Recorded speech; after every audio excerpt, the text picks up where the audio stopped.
What's up, everybody? This is the Sports League Podcast. Back for another week. I'm your host, Alex Leak. We got the co-host, Amanda, ready for our Game Picks episode. Chad Brown, great to have you back on. How you doing, Chad? I am fantastic. I'm out here in Alabama. Get to call Tennessee, Alabama tomorrow. So it should be a classic SEC matchup. Looking forward to it. Nice. That should be a lot of fun. So this is our 2025 NFL Week 7 Game Picks episode. Chad, we didn't get a chance to say it, but congrats on being named the Seahawks top 50 all time. That's got to be quite the honor. It was a very cool weekend. Yeah, it was a great honor, no doubt about that.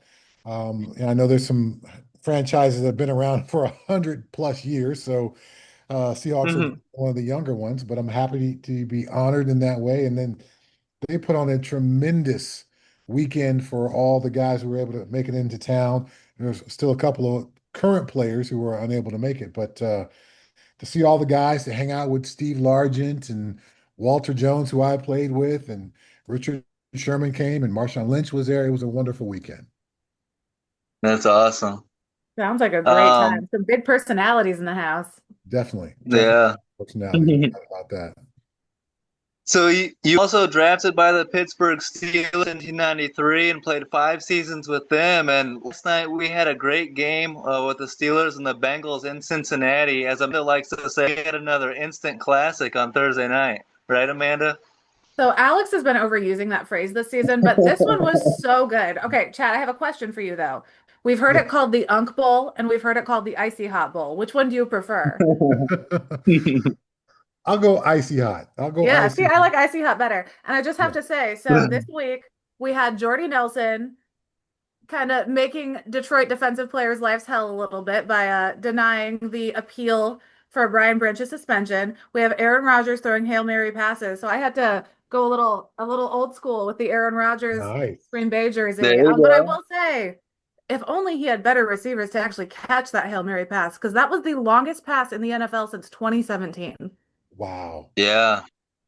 It's Wow. crazy he's still got that arm strength at this I was age, glad to but see it because I wondered, like, you see him getting pissed off when one of his guys knocks him down after a touchdown. He came up out of that. He was like, "No, you don't understand. These collarbones are made out of glass. They're absolutely not." And then later on his second touchdown, the same big fella came up to him to celebrate, and it was like the gentlest little, like, "Yay, buddy, good job!" Like he learned. He's a quick learner. I'll give him that.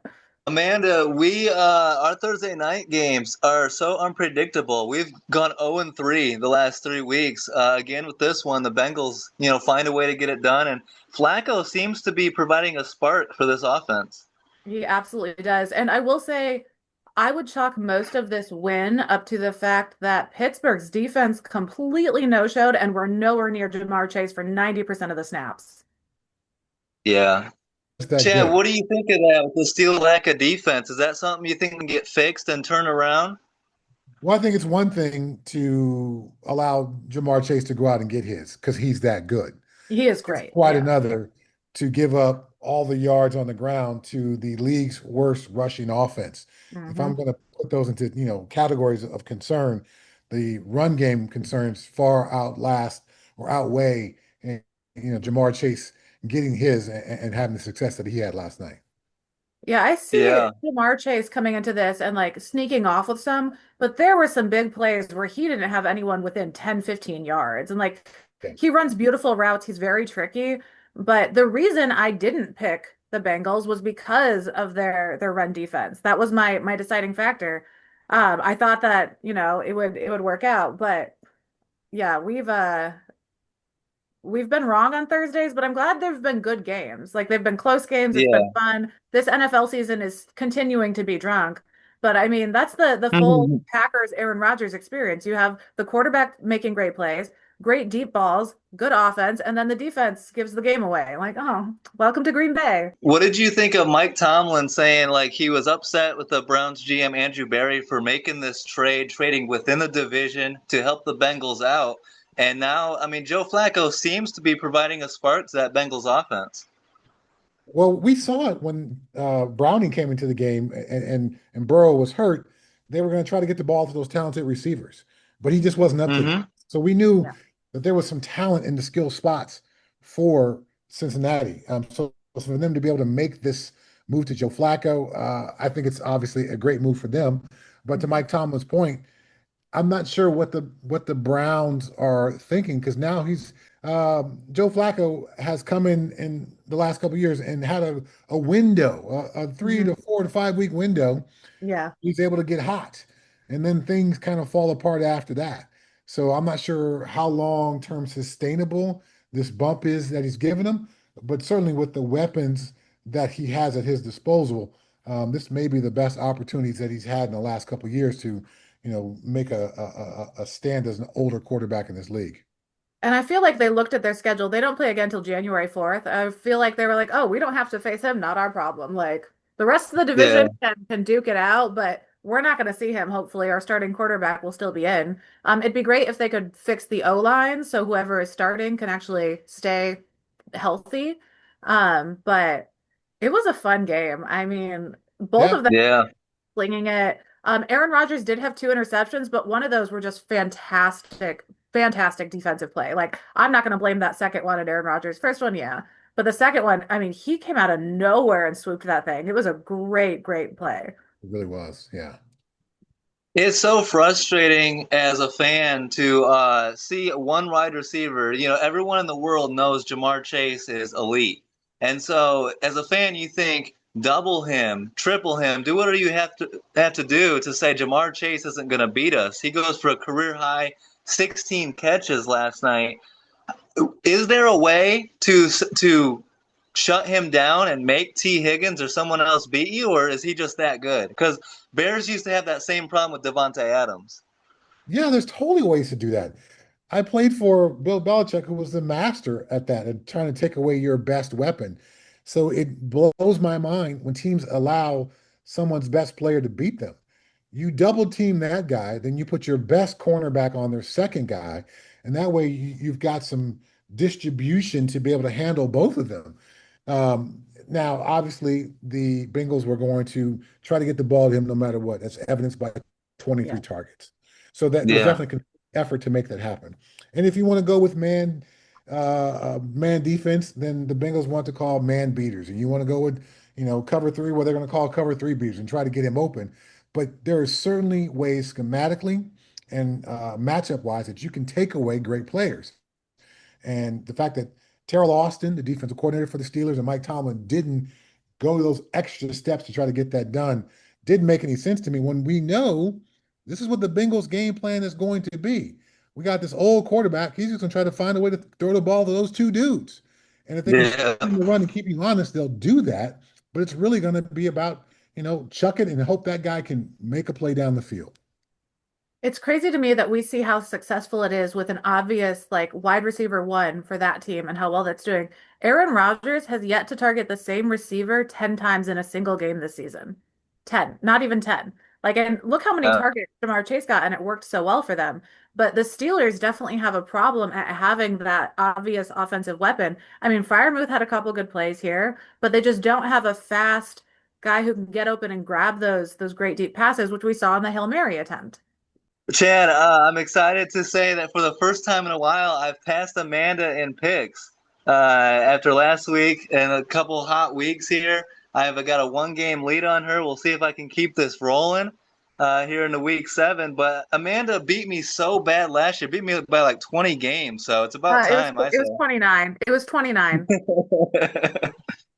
If I've got to take my one game behind with Grace, I'm not you can't round down nine. No. It But was ridiculous. Chad, my reasoning is the NFL has been so weird this season. Like you have a team going head to head with Baker Mayfield and then putting up 0 points the next week and then beating a team the next week. Like so many of these teams are just so hot and cold week to week that it's really hard to pick games. So I'm going to blame it on the NFL being drunk and not Alex being better than me because there's no way. I think it's a fair assessment. Yes, it's Thank a you. Thank you. Great to have you back and get our picks in this week. So let's get into this. It starts Sunday morning in London. The 4-2 Rams against the 4-2 Jags. But the Rams, it looks like they're going to be without Puka Nakua and Rob Havenstein.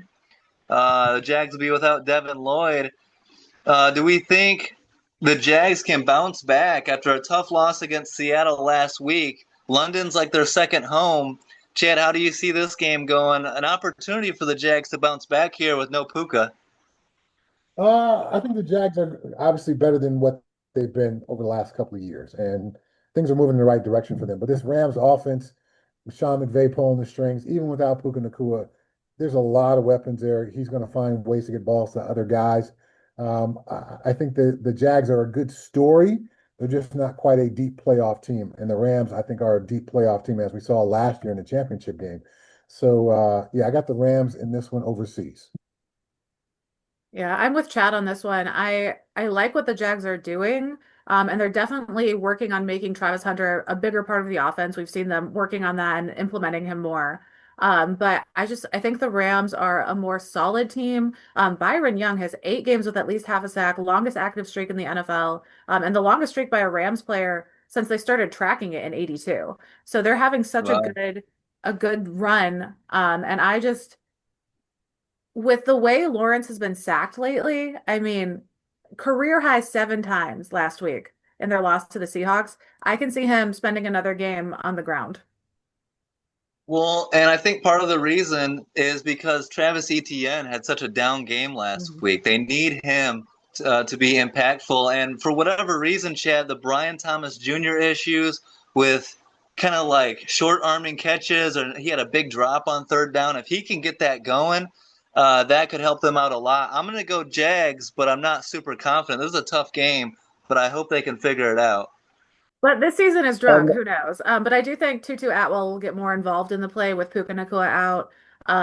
Because obviously they're going to be double teaming Devontae Adams. Like that's I mean, they can increase his targets all they want, but everyone's going to be on him. So I see Tutu Atwell. If he has a good game and he doesn't let balls get into risky situations, I think they'll have a good game there for him. Let's go to my Chicago Bears taking a 3-game winning streak up against the New Orleans Saints. Bears with an incredible comeback win against the Commanders on Monday night. Bears defensive coordinator Dennis Allen going up against his former team. So this should be, an interesting matchup. The Saints have won their last 8 matchups against the Bears. Chad, do you think Chicago can keep it rolling after an 0-2 start, 3 straight wins? Things are looking positive in Chicago right now. the Saints aren't as bad as everyone would like to think they are, but I think the Bears are a touch better than most Mhm. people they are outside of Bears fans. So I got the Bears in this one. I think it's going to be a fairly decisive win, maybe even double digits. Yeah, the Bears are buying into Ben Johnson. Caleb Williams is starting to grow a bit. Yeah, things are moving in the right direction. It took some trying to get to where they are, but it's finally here, I think, for Bears fans. Yeah. Yeah. I think Chicago should run away with this one. I mean, you look how well DeAndre Swift broke out last week. I mean, 10.9 yards per touch, highest rate of any player this season. And they averaged on their run plays, they averaged 5.4 yards per play. So, I mean, they keep that ground game running. I don't think they're going to have the answer on defense for this. I think he'll have another great game. Yeah. I think it'll be closer than people think. The Bears seem to find a way to keep the game close, but I think they'll get the win in one way or another. 1-5 Dolphins at the 1-5 Browns. It's expected to be windy and rainy in Cleveland. We know the Dolphins don't play that great in the weather. Chad, what did you think of Tua and his whole calling out teammates thing? That was crazy. I think I saw you tweet about that. Never call your team out. Mhm. Never, never, never, never. And if you criticize the team or something about the team, you include yourself in that. Yeah. We know better. Mhm. We've all got to go home and look ourselves in the mirror and find a way to be better next week. It was just a terrible Yeah. uh, press conference for Tua. I mean, even his college coach Nick Saban, he jumped in on this today. Basically saying how wrong that was of Tua to do. So I'm not sure how you win the locker room back, and it's made all the worse when Tua made those comments after the game. He threw 3 interceptions that game. Yeah. Yeah. That was my point. I was like, if you have a perfect game and you hit a receiver in the back of the head because he didn't run the route properly because he wasn't at the player only meetings, run your mouth. But if you throw three picks, Yeah. that is not the time to say that. If you need to say it and it needs said, fine, but do it when you're from a high point. Like you're shouting at them from the hole you just dug with three picks. Like, no. Let's go 4-2 Patriots at the 1-5 Titans. Mike Vrabel facing his former team. The Titans with just 4 wins since firing him. And they fired head coach Brian Callahan this week. So you got interim head coach Mike McCoy. Chad, I feel like the Patriots are going to come in here, Vrabel wanting revenge on his former team. I think they're going to kick the Titans' ass a little bit. I think they will, even if it wasn't for the revenge factor. The Titans are Mhm. under fire, and it took longer than I expected. But Mike Vrabel's got this Patriots team playing like I thought a Mike Vrabel team would coach, would play. There's a certain style that Mike Vrabel wants to. He wants to be the smarter, cleaner playing team. And they had so many penalties early; they were shooting themselves in the foot. They seem to have gotten past that. They're now playing more Vrabel ball, and I think the Patriots are going to be a very, very difficult team for teams to deal with.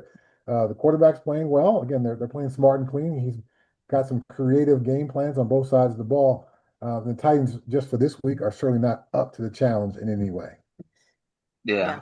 I agree with you. And like you look at this Titans defense, they have the fourth worst pass rate over expectation allowed. Like they're bottom of the barrel. Drake May likes to air it out a little bit. I think this is going to be an interesting matchup there for them, and I think this defense just doesn't have enough, regardless of the revenge factor and the old coach. Like 14 of the players played under Vrabel, so they know what to Yeah. expect him coming to town. But I just don't think that's going to make a difference. Yeah, and no Calvin Ridley doesn't help either. So we all agree on the Patriots here. Amanda, 2-4 Raiders at the 3-3 Chiefs in Arrowhead. We got Rashee Rice coming back from his 6-game suspension. Kansas City kind of feeling themselves after that statement win over the Lions. You think they keep it rolling against Vegas? Unfortunately, yes, I do think the Chiefs are gonna keep it rolling. I do just a quick PR stance. For the Chiefs fans and Chiefs players, can we stop acting like he's coming back from an injury? Like the free Rice shirts and like he deserved his suspension. Let's not like Yeah. this was not uncalled for. This was not something where like it was blown out of proportion. Every game of that suspension was deserved. I wish they would stop acting like he just survived something bad that he didn't completely cause. Like he could be in prison, you know? Like you're no. A suspension was more than Yeah. called for, sir. Let's not pretend like it wasn't. I think the Chiefs are like in a horror movie, when people start thinking the villain is dead and they Hmm. raise his back up. The Chiefs are in that spot for me right now. Um, Winning three of their last four, not necessarily a great stretch of opponents, but winning three of their last four. And then they've got three winnable games in a row coming up here with the Raiders, the Commanders, and surprisingly the Bills, who have kind of lost some of their mojo before they play the Broncos. So they can go on a possible three-game winning streak. And I don't think the Raiders are up to the task. Geno No. Smith is some of his worst football of his career.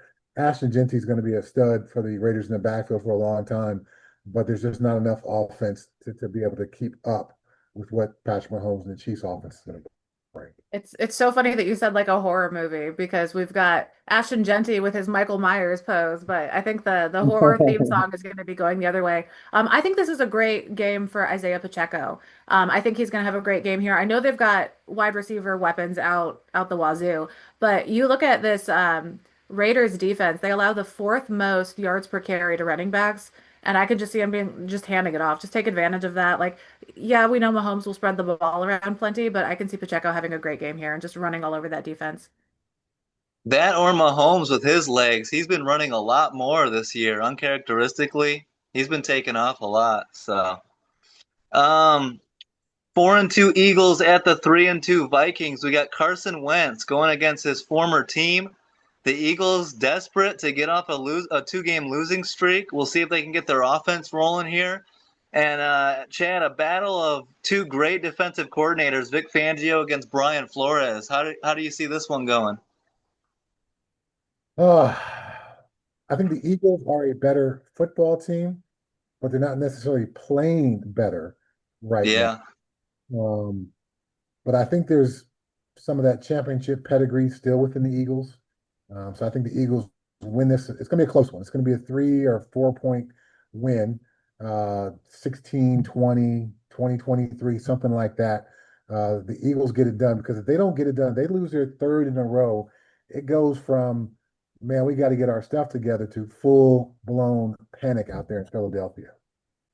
I feel like this is one of those kind of coin flip ones. It depends on if the Eagles have actually kind of taken some of the panic that they were having about the state of affairs into things. And I mean, that was their first losing streak since 2023.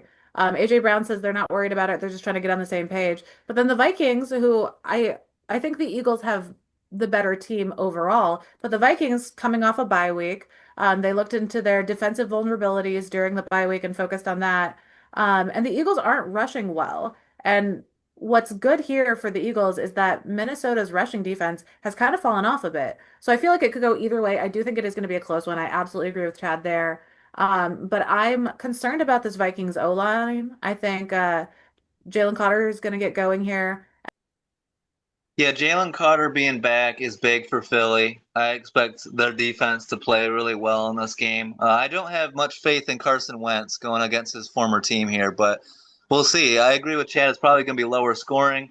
Amanda, the 3-3 Panthers at the 0-6 Jets. An opportunity possibly for the Jets to get their first win, but Justin Fields has to throw for more than negative 10 net passing yards to get the win, right? He also has to not be sacked 9 times for his nine pass Yeah, attempts. That is a crazy that stat. was that's terrible. Yeah. To have the same number of sacks taken as passes attempted, like I'm so dumbfounded by that. Like I don't even and it's so funny because he's like, yeah, I know I need to be more aggressive with my decision making. That is the gentlest way to put that. Like I I mean his publicist is fantastic for helping him like have the right phrasing and like dropping the right words, but if that were me, I would have been like I got my ass kicked today. Like I wouldn't be able to keep that kosher. Like it's just so funny. Um I I just don't trust them to step up. And Carolina's had some great games this season. I don't trust the Jets yet. I think they have a lot of other things to work out before they pull off a win. Going rogue. I'm going with the Jets. Uh, Okay.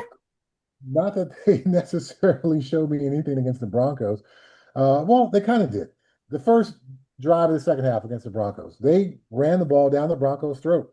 Now, of course, once they got into the red zone, the field compressed a bit. The drive was stalled, and they ended up kicking a field goal. Yeah. There is a ability to run the football with the Jets, and I I know Aaron Glenn had maybe the worst 2.5 minute stretch of clock management and play calling So bad. I've ever. Yeah. Um, I still think there's something there as far as Aaron Glenn as a head coach. Maybe it's just a former player in me. I am prepared to be completely wrong about this particular game, but I got the Jets winning like a squeaker, like a 1 point win, like 2021, something like that. Well, probably not 21 because I mean they would have to score 3 touchdowns. But some other field goal score point with scoring range where they win by 1 point or 2 points, something like that. I don't necessarily trust the Panthers either. I think Bryce Young has not picked up where he left off last year. But the Jets are going to be game. They'll be physical on the defensive side of the ball, and they'll find a way to win in a squeaker. They More have the talent at running back. than anything else. They've got enough talent at running back. They should be able to win games. I just want to see them like, why aren't we handling their running backs like Detroit? 1-2 punch, get them out there, like mix it up and go back. They're so good at running back. Like on paper, so good. In Yeah. games, not so much.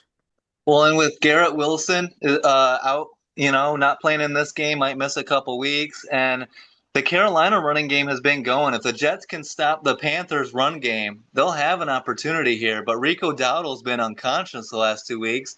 Chuba Hubbard's coming back, so it's Going to be an interesting game for sure. I'm going to go Panthers here in New York. Um, Amanda, are you taking Carolina?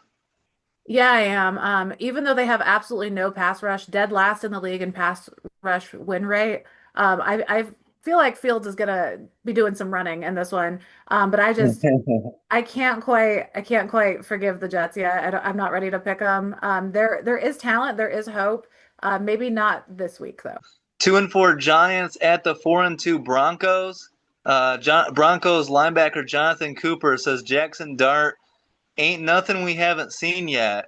Chad, do you think that's going to fire up Jackson Dart and have him ready to go against the Denver defense?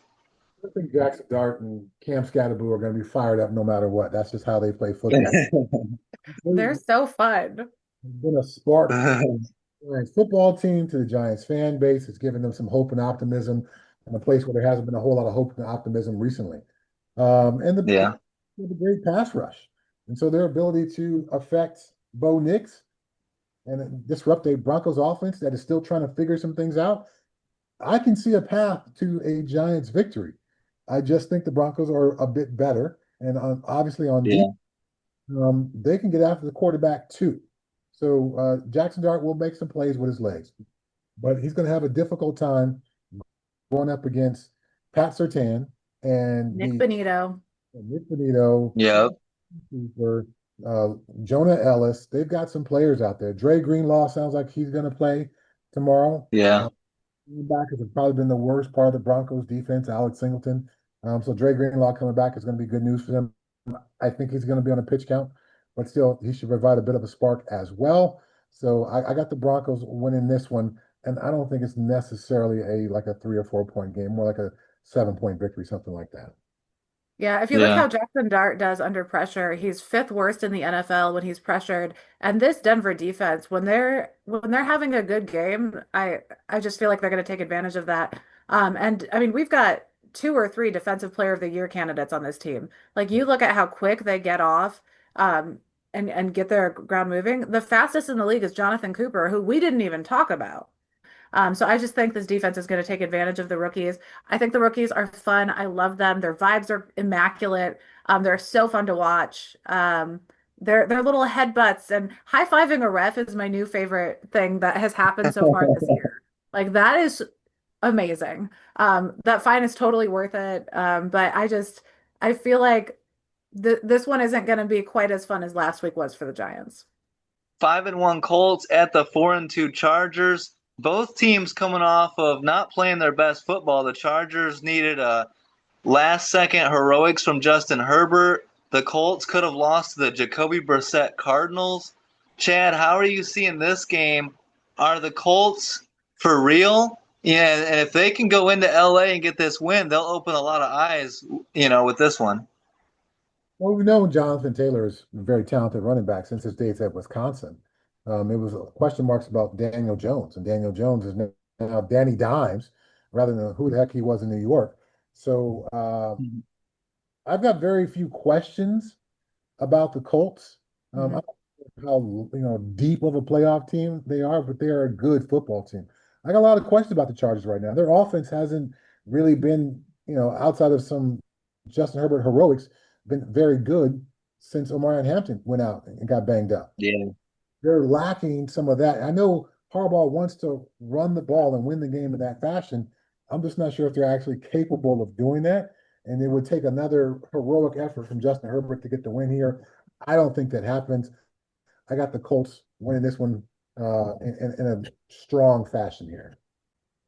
Yeah, I'm with you here. Although it would be cool to see Harbaugh beat his old team, like his best Yeah. NFL season was as the quarterback of the Colts.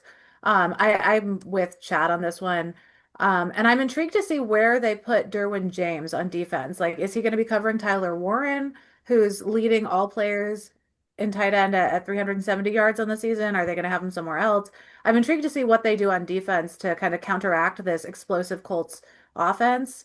But I just think the Colts are a better team right now and they're healthier, and just more reliable. I don't think it's gonna come down to last minute heroics to pull off a win. I think the Colts will kind of be in control of this one for most of the game. I agree with everything you guys are saying. But that being said, give me the Chargers at home for the win. To be fair, Lad McConkey's been having a great season, so I could see them squeaking it off. But Yeah. based on what I've seen so far this season, I gotta stick with Indiana Jones. Please, yeah. Okay, Chad. So one of my close like coin flip games this week is the 3-3 Commanders at the 2-3-1 Cowboys. So Washington's coming off this close, heartbreaking loss at home to the Bears. Some bad turnovers in that one. And we've got Dallas coming off a tough loss to the Panthers. Could not stop the run game at all in that one. How do you feel about this matchup? I mean, we mentioned George Pickens earlier having a great season so far. How do you see this one going? As great as the Cowboys offense is playing, that's how awful the Cowboys defense is. And as they say, defense wins championships. So I'm going to go Commanders here, just based off how poorly the Dallas defense is. And with Trayvon Diggs already being ruled out due to, I guess, a slip and a fall in his house, so he's got a concussion. Yeah. So this defense, which was already awful, is now going to be even more awful. Hmm. I don't necessarily think the Commanders are going to be able to reach the heights that they reached last year, but I think they'll be better than the Cowboys this week. That's kind of my thoughts here too, is I saw every second of Dallas versus Green Bay, and their offense was perfect. Dak Prescott had an MVP game there. But when there's no defense, there's just and their defense is only getting weaker. And Jaden Daniels has brought some spice back to this offense. But Chicago's got a much better defense than Dallas. So I don't know if they can maintain that. And that late fumble was so bad. So I think I'm with you on this one. I think I trust Washington to pull it off. But I mean McLaurin's out for this one too. So there's some key players missing for both teams that I really it could go either way and I would not be shocked at all. Yeah, I don't own a farm, so I wouldn't be willing to bet the farm on this one.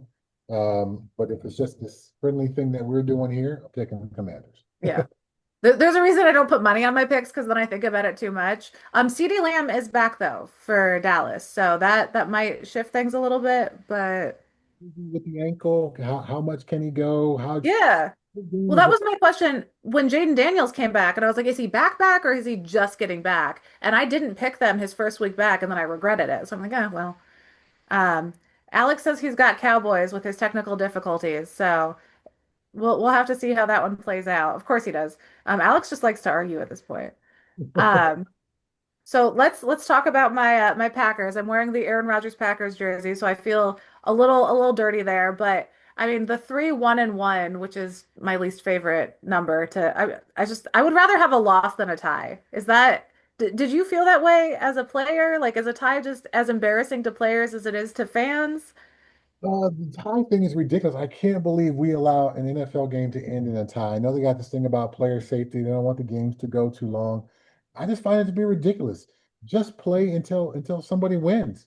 Yeah. Um, you don't find a way to wrap the game up in regular time, then you just get to suffer next week. Yeah, that's your punishment. You have to keep going. I do like the new rules because as a Packers fan, there were 3 seasons in the 2010 timeline where we lost in overtime without our offense touching the ball, which is very frustrating for a team that's always been questionable at defense and had a very strong offense. Like you go up against Marshawn Lynch in the freaking overtime, he runs off the first play of OT. It's disgusting. It was beautiful, great play. Congratulations, we love Marshawn, but as a team that's all offense, to not get both sides of your team on the field during overtime, like that sucks. Both of you fought to get to the extra time. Both teams deserve an opportunity to have their offense on the field. I will respectfully disagree with that. It still goes back to then if you don't want the chance of you not touching the ball You should just, regular time. I know that, but still, To die on, I just think we should never have ties in the NFL yeah. ever, ever. I think it should just be add on another 5 minute period every time we're still tied at the end, 5 minutes, 5 minutes. Like treat them like baseball innings. Like, oh, you had your opportunity at bat. Like let's go to the other side. Oh, they didn't score. Okay, next one up. 5 minute extra little what would not even quarters, periods. I don't know what you'd call them, but I do think Green Bay will handle the Cardinals at home here. They're coming off a solid win in which we saw Green Bay have both an offense and a defense, which was great. Um, and Arizona, they looked pretty good last week, almost beating the Colts. But I don't trust the Cardinals to have one of those spicy games. You look at how Micah Parsons is doing on this team and some of the issues that Green Bay has fixed since our tied game on defense. I just think Green Bay will handle them. I've got the Packers in this one as well. And as crazy as it's probably going to sound to Cardinals fans, I think Jacoby Brissett may be the better option for you at quarterback. Kyler Murray is obviously a more talented physical specimen, but Jacoby Brissett's going to maybe operate that offense better for the Cardinals. Mhm. So we'll see how this all plays out as far as the Cardinals offense. But I got the Packers winning this game. Cardinals just aren't up to that level of play. So I've been watching a lot of Cardinals game tape, and something I'm noticing because I Kyler Murray is great on his legs, he can move, but some of his interceptions have been really bad. So I've been kind of very closely watching his game tape. I don't think he can see his receivers sometimes. I think because of his height, if someone is in front of him, he doesn't see where the ball is going. He doesn't see what kind of coverage is back there. He knows kind of the general vicinity of his receiver, and he just throws the ball, not realizing there's defenders there because he just can't see them. There's always 3 to 5 head scratching plays a game from Kyler Murray. Yeah. Uh, I haven't diagnosed it, whether it's he can't see or it's just poor decision making, but those plays come up almost every single game. hmm Well, And I would love to hear your diagnosis, Dr. Brown, when you get him diagnosed. I would love to hear your formal diagnosis there. Something that's funny here. Green Bay is the only team to have a double-digit lead in every one of their games so far this season. They're also the only team to lose to the Browns. So. football's drunk this year, as you said earlier. It is absolutely drunk. Typical Packers fan shit though. Always another side there. Alex is taking Green Bay, much to his chagrin, I am sure. And Sunday Night Football, we've got Falcons at the 49ers. Atlanta is very hot and cold week to week. I'm still confused about who they are. They go head to head with Baker. They get completely shut out by the Panthers. They have a great win over the Bills. I have no idea which version of Atlanta we're going to see this week.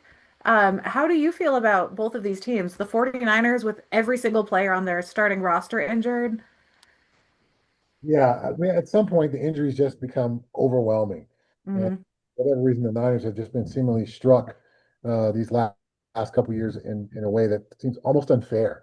And we all know, since our mom told us when we were 5 years old, life ain't fair, but it doesn't seem like it's at all fair for the 49ers. I got the Falcons win this one. I believe they are rounding themselves into a place where we can say the Falcons are for real. And what do I mean by that? I don't necessarily think they're going to win every game, but they're going to be competitive. They're going to be in it in the fourth quarter. So because of those injuries due to the 49ers, because I think the Falcons rounding themselves into shape, I'm taking the Falcons in this one. I'm with you there. I mean, this 49ers team has been immaculate at the next man up scheme, like having someone sub in, switching positions around, dealing with all these injuries. I don't think it matters which quarterback is suited up. They have such a great coaching staff that they can scheme for whichever quarterback they have in. Um, and home against an opponent on the road.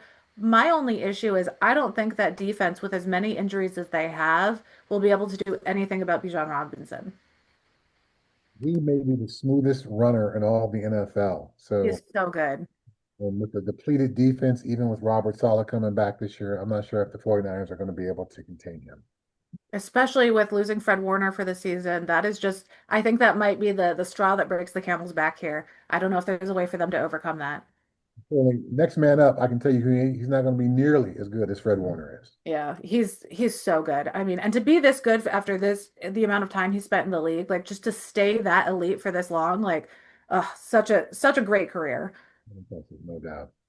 Okay, so Monday night, this is my toughest game to pick. The 5-1 Bucks at the 4-2 Lions. Tampa Bay coming off a fantastic win over the 49ers last week. Baker Mayfield playing like an MVP. And the fact that Patrick Mahomes, after last week, after his game, which was very close and might have had a little bit of a referee controversy, shocking, I know.